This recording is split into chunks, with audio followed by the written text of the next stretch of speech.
Hello friends, welcome to my channel life with cancer. हर बार की तरह इस बार भी मैं अपना कुछ एक्सपीरियंसेस शेयर करना चाहूँगी।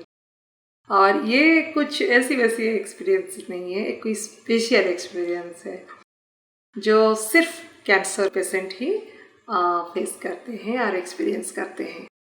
और ये रिलेटेड टू हेयर है।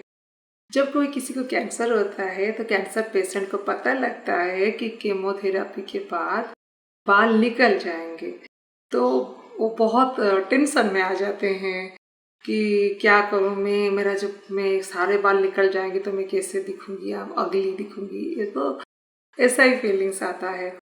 तो सबके साथ यही होता है, तो मेरे साथ भी वही हुआ। फिर सोची चलो लाइफ के बदले में अगर बाल देने का पड़ा तो कोई बात नहीं है, जिंदा तो रहेंगे ना।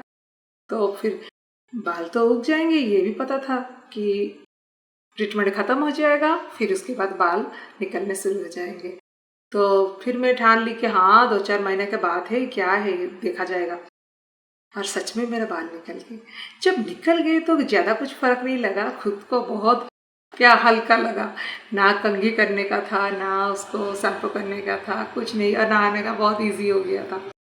तो खुद को मैं बहलाती थी, खुद का मन को बहलाती थी कि अच्छा हुआ नहीं है, कितना आसान है, कंफर्टेबल है और कंघी करने का है ही नहीं।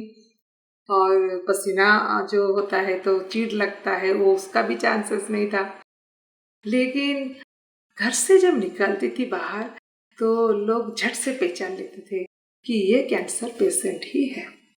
क्योंकि हमारा सिर्फ आंध्र प्रदेश में तिरुमाला में लोग जाके तिरुपति में मुंडन करवाते हैं, नहीं तो ऑल ओवर इंडिया में और कहीं ऐसा सिस्टम है ही नहीं। सिर्फ कैंसर पेशेंट ही होते हैं जो ऐसे गंजे होते। तो इसीलिए मुंबई में मैंने जितना बार शॉपिंग करने गई या फिर कभी कहीं गई तो बहुत लोग पूछ लेते थे कि आप कैंसर पेशेंट हो क्या? ना। तो तभी लगता था कि मैं आइडेंटिफाई हो जा रही हूँ, कोई बात नहीं है। शर्म लगता था कुछ कुछ बार, बहुत खराब लगता था पहले पहले। और फिर आहिस्ता आहिस्ता लगा कि अरे नहीं, मुझे प्राउड फील करना चाहिए क्योंकि मैं बोल्डली फेस कर पा रही हूँ। क्या पहनी हूँ तो भी पहचान लेते हैं, तो क्या फर्क पड़ता है, उनको सोचने दो। ये तो मेरा पर्सनल बात है, मुझे कुछ प्रॉब्लम नहीं है, बाल हो या ना हो।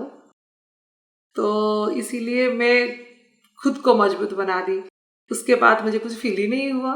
अभी मैं आपके सामने वीडियो बना रही हूँ, मुझे कुछ भी खराब नहीं लग रहा है। रैदर मैं दिखाना चाहती हूँ, देखिए मेरे थोड़े थोड़े बाल आने लगे हैं। अभी कहीं पर ज़्यादा है, कहीं पर कम है, कहीं पर वाइट है, कहीं पर ब्लैक है, फिर भी है।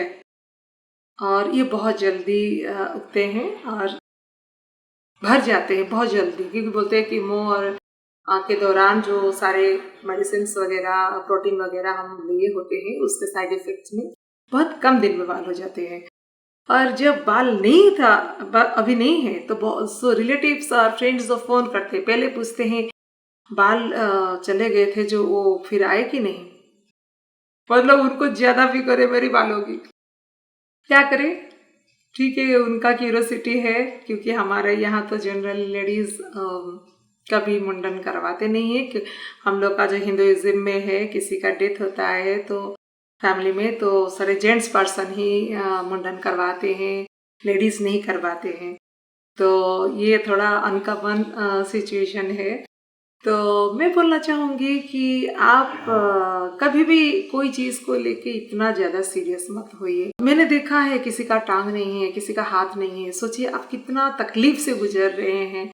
तो मेरा तो बाल ही नहीं है ना, तो क्या फ़र्क पड़ता है, कम से कम मेरा लाइफ तो स्मूथली चल रहा है, मैं जिंदा हूँ, और क्या चाहिए मुझे।